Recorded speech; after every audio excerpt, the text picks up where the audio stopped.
আসসালামু আলাইকুম সবাইকে। আশা করি সবাই ভালো আছেন। আলহামদুলিল্লাহ আমিও ভালো আছি। আজকে আমি পেঁপে ভাজি করলাম, তাও আবার সাদা সাদা কালারের। তো চলুন দেখিয়ে দিই কিভাবে আমি কাটতেছিলাম। তো আমার কাটার স্পিডটা দেখে অবশ্যই বুঝে গেছেন আমি কতটুক চালু ওই চাকু দিয়ে কাজ করতে। তারপরে একটু পেঁপেটা আমি ধুয়ে ভাপ দিতে চলে আসছি।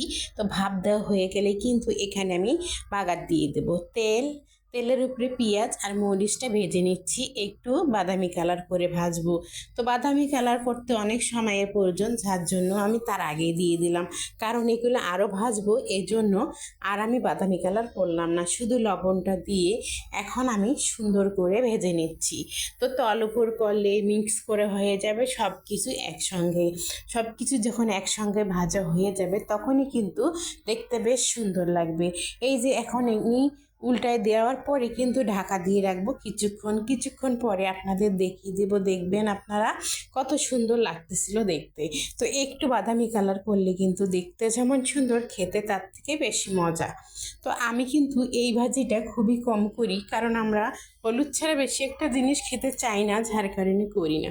তো আজকে মনে হলো যে একটু হলুদ ছাড়াই করে দেখি কেমন লাগে খেতে। তো বেশ ভালো ছিল, আলহামদুলিল্লাহ খুবই ভালো। তো তার সঙ্গে সঙ্গে কী খেয়েছি সেটাও আপনাদের দেখিয়ে দেব। তো এই তো আমার ভাজা শেষ, এখন আমি ভাতে নিয়ে নিচ্ছি তরকারিগুলো। তো এখানে নিয়েছি প্রথমে সেটা হচ্ছে সেই পেঁপে ভাজিটা।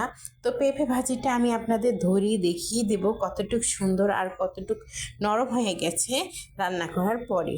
তো এই যে পেঁপে ভাজিটা দেখুন, একটু মনোযোগ দিয়ে দেখলে বুঝতে পারবেন আমি একটু হাতে চাপ দেওয়ার সঙ্গে সঙ্গে গলে গেছে।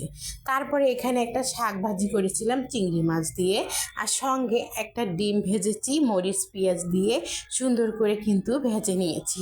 এটা খেতে এত যে মজা ছিল কি আর বলবো।